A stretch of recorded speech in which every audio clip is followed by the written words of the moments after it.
प्रणाम भालो। आज हम एगो तथ्य पर बात करे आइल बानी, लेकिन बात कइला से पहले हमरा जीवन में जौन घटित भइल बा ओकर कुछ अंश रउआ सबके बतावल चाहत हई। 12वीं के परीक्षा प्रथम श्रेणी से पास कइला के बाद दिल में ये आइल कि हम गायकी करी। बहुत मान मनोबल कइला के बाद परिवार से अनुमति मिल पावल कि ठीक बा, जा गाओ बजाओ। फिर हम संगीत के शिक्षा प्राप्त कईनी। फिर बारी आइल एल्बम निकाले के। हमार पापा बनारस में एगो प्राइवेट स्कूल में पढ़ावत रहन और फिर ट्यूशन वगैरह पढ़ा के परिवार के भरण पोषण करत रहन। ऐसन परिवार में एल्बम बनावे खातिर हमनी घरे कहनी कि हमरा पैसा चाहिए। तो हमरा आज भी याद बा, माई हमार मामा के लड़का हवन संतोष तिवारी जी, जौन देहरादून में रहलन, उनका से 20,000 रुपया मंगलस। भैया के बहुत बहुत धन्यवाद कि उस समय में भैया मदद कैलन। फिर हम गईनी कैसेट निकलनी।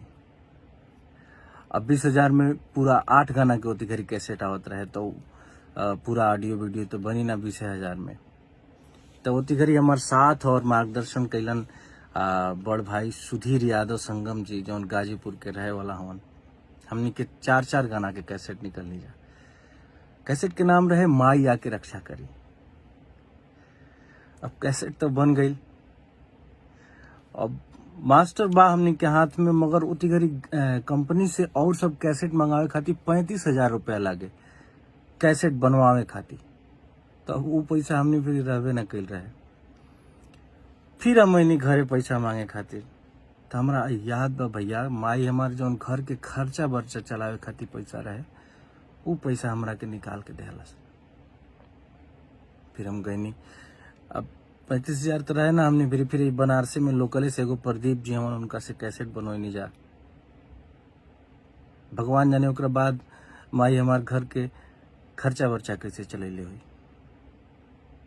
कैसेट बनवा लेनी जा। अब कैसेट के दुकान पर लेके जाई जा तो केहू रखे खातिर तैयारे ना, जे रखे भी तो कहे कि रख दो जा, जब बिचा जाता आके पैसा ले जा। फिर हमने के का करनी जा कि घूम घूम के नवरात्र के टाइम रहे, हर पंडाल पर कैसेट देवे लगनी जा कि ले जा भैया, खाली बजाई जा, पैसा मत दी जा। ई आलम रहे कि एगो पंडाल वाला तो कलस कि हाँ द कैसेट तार बजाई, मगर ओकरा हमरा के खर्चा पर नहीं देवे के पड़ी। कैसेट बांट देनी जा, जितना पैसा लगा रहे सब डूब गई, 1 रुपया ना आयल। फिर हम कौन मुँह लेके घरे अती पैसा मांगे खातिर। फिर हम रहे लगनी हो जे स्टूडियो पे, जौन स्टूडियो से रिकॉर्डिंग भी रहे, गांधी स्टूडियो से। फिर हम मुझे संतोष भैया बहुत प्यार दिलन, मुझे रहे लगनी। राजा भैया उजे रहन, उनका से सीखी, सेवा करी, बहुत कुछ सीखे के मिलल। फिर वैसे ही पैसा वैसा जुगाड़ के एगो और एल्बम निकलनी जा। वैसे ही साझा में, जौन में पवन परदेसी जी भी रहन। एल्बम के नाम रहे देवघर के दबंग भोलेनाथ। वो ना चलल।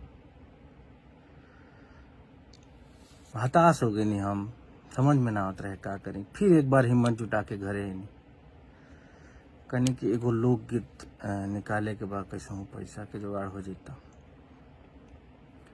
फिर हमारे पिताजी कैसे हमरा के पैसा दिलन ये हम बतावल नहीं चाहत, मगर हमरा के पैसा मिलल। हम जाके एल्बम बनैनी, मन माने ना। ऑडियो तो बन गई, लेकिन वीडियो बनावे के पैसा ना रहे। तो उतनी घड़ी मदद कैनी। बनारस के वो बहुत ही टैलेंटेड एक्ट्रेस हैं तानिया जी, उन्होंने हमारा वीडियो फाइनेंस किया। उनका पैसा अब कुछ दिन पहले हमने उनको वापस किया है, लेकिन उस समय पे उन्होंने बहुत मदद किया, इसके लिए बहुत बहुत धन्यवाद। अब कैसेट तो बन गई, ऑडियो वीडियो दोनों बन गई, लेकिन वह काम फिर की 35,000 रुपया फिर से रिलीजिंग खाती, वो पैसा ना जुट पायल होती घड़ी, और एल्बम वो आज तक ना आयल। फिर अब समझ में ना आवत रहे कि अब का कल जाओ। फिर हम राजा भैया से कहनी जौन वहाँ रिकॉर्डिस्ट रहन गांधी स्टूडियो में, हम कहनी कि हमरा के रिकॉर्डिंग सिखा दो। अब तो आगे पढ़ाई उड़ाई छुटिए गई बा, संगीत की डिग्री बा हमरा भी तक कभी अब देखल जाए हमरा के अभी रिकॉर्डिंग सिखा दी रुआ के कि हम रिकॉर्डिस्ट बन जाए। ऐसे ही जिंदगी कटे लागल। तो फिर अचानक से एगो गाना आयल रहे जौन के नाम रहे शीशे का था दिल मेरा, बहुत वायरल भेल रहे गाना। तो हम वो गाना लेके, पैसा तो रहे ना हमरा फिर, वो गाना पर एगो भोजपुरी गाना लिखनी हम जौन के नाम रहे लप लप करे कमरिया दिलवा में का दो होला का तू जान लेबू। अब इतना लगातार असफलता के बाद लोग ही कहल हमरा से कि बाबू भोजपुरी में अगर नाम करे के बाद तो थोड़ा बहुत अश्लील इन द सेंस कि थोड़ा चटक पटक गाना गावे के पड़ी। हम कहनी ठीक बा। वो गाना लेके गईनी हम। आशीष वर्मा भैया नया नया स्टूडियो खोले रहन करीब बनारस में तेलियाबाग में। हम गईनी भैया बेरी कहनी कि देखी भैया पैसा हमरा भी नहीं खे, मगर ये पर हम गाना गावल चाहते नहीं। भैया के बहुत बहुत धन्यवाद कि भैया कलन के अरे पैसा कही हो चला गवा तनी। भैया ट्रैक बनैलन, गाना गवैलन हमरा के। गाना अच्छा लागे लागल, का तू जान लेबू का तू परान लेबू। फिर का कहनी हम कि वो तिगरी चिप के जमाना रहे, डाउनलोडिंग सेंटर रहे हर बाजार में। तो हम पेन ड्राइव में गाना लेके हर जगह हर डाउनलोडिंग सेंटर पर घूमे लगनी। और कहीं कि भैया ये केहू भी आई ना तो ओकरा मोबाइल में डाल दे। बहुत जगह हमने के जाके देनी जा गाना धीरे धीरे रिस्पॉन्स के अच्छा लागे लागल लोग के, लोग धीरे धीरे जाने लगल। वही क्रम में हमार मुलाकात अखिलेश शर्मा जी से भइल, ऋषभ मिश्रा जी से भइल, धीरू यादव जी से भइल। धीरे धीरे लोग बहुत सपोर्ट कई। फिर गाना आयल, सतीश राय जी ने बहुत सपोर्ट किया। फिर गाना आयल कि करुआ तेल, लोग बहुत ज्यादा प्यार दुलार आशीर्वाद दिलस। फिर रउआ सबके प्यार दुलार आशीर्वाद के बदौलत हम मुंबई गए फिल्म इंडस्ट्री में। सासाराम के केला भी एगो गाना आई रहे। मुंबई गईला के बाद जब हम देखनी कि हमनी के अश्लीलता के बदौलत जौन हमनी के गाना गावत नहीं जा ओकरा बदौलत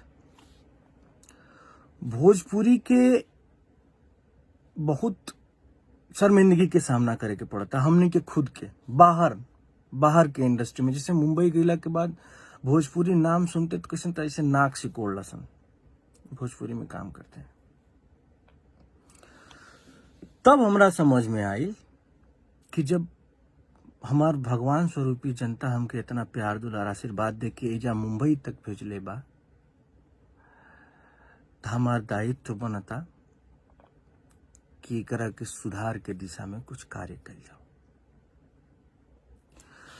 ओ दिशा में फिर भैया हमरा मन में इजागल कि हमनी के धीरे धीरे ही क्रमिक ही लेकिन सुधार के आवश्यकता बा। हमनी के गाना बने जा दर्द दिल के एल्बम के नाम रहे। कैसे कि बहुत दिन से कोनो सैड सॉन्ग उती घड़ी जब अब हमारी दर्द दिल के एल्बम आई रहे उती घड़ी इंडस्ट्री में ना आई रहे। बहुत पहले पवन भैया के एगो गाना आई रहे जौना के नाम रहे पवन की सच्चाई, जौना में गाना रहे सनैया लगावल बहुत बात नहीं खे। ये गाना सुन के हमनी के गावे सीखी जाए। तो हमारा ये समझ में आई कि एगो सैड सॉन्ग के पूरा एल्बम कल जाओ। तो जौना के हम नाम रहे दर्द दिल के हमनी के कनी जा, जौना में जाए चंदा तीर हमारा करेजवा के पार हो गई, मुझे दर्दे दिल का पता न था, और बहुत सारा सैड सॉन्ग रहे। यदि छोड़ के तू जइबू ए जान दीवाना तो हर मर जाई हो, नींद अखिया से चैन दिल से जब लुटा जाई, प्यार के गीतिया जुदाई में केहू का गई। ई गाना जब आइल जाए चंदा के स्पेशली बहुत ज्यादा प्यार दुलार आशीर्वाद मिलल। दिल में हिम्मत जागल कि ना बढ़िया गाना भी बाज सकेला, बढ़िया गाना भी चल सकेला।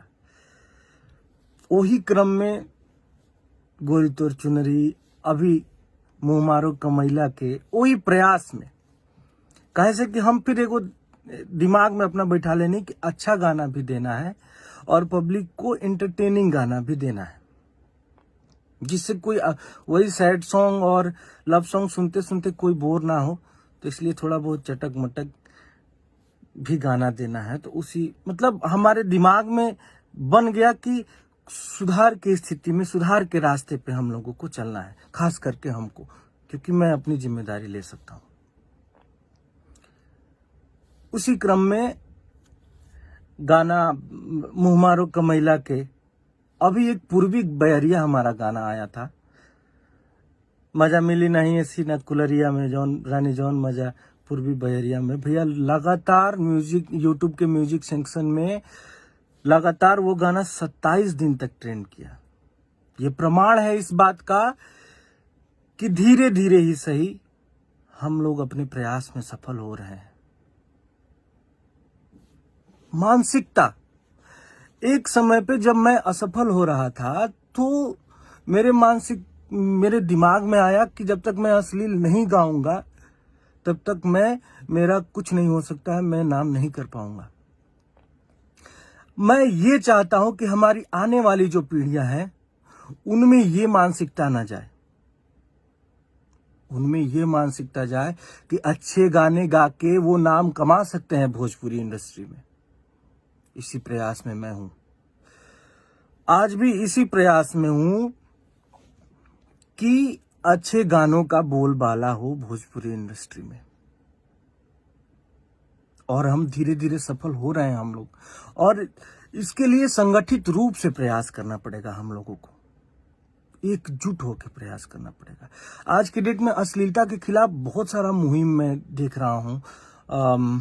जनता जंक्शन है, 2 भाई हैं हमारे, मगहिया जवान करके आईडी है उनकी, हमने देखा उन लोगों ने अश्लीलता के खिलाफ मुहिम छेड़ रखा है, बहुत अच्छा लगा।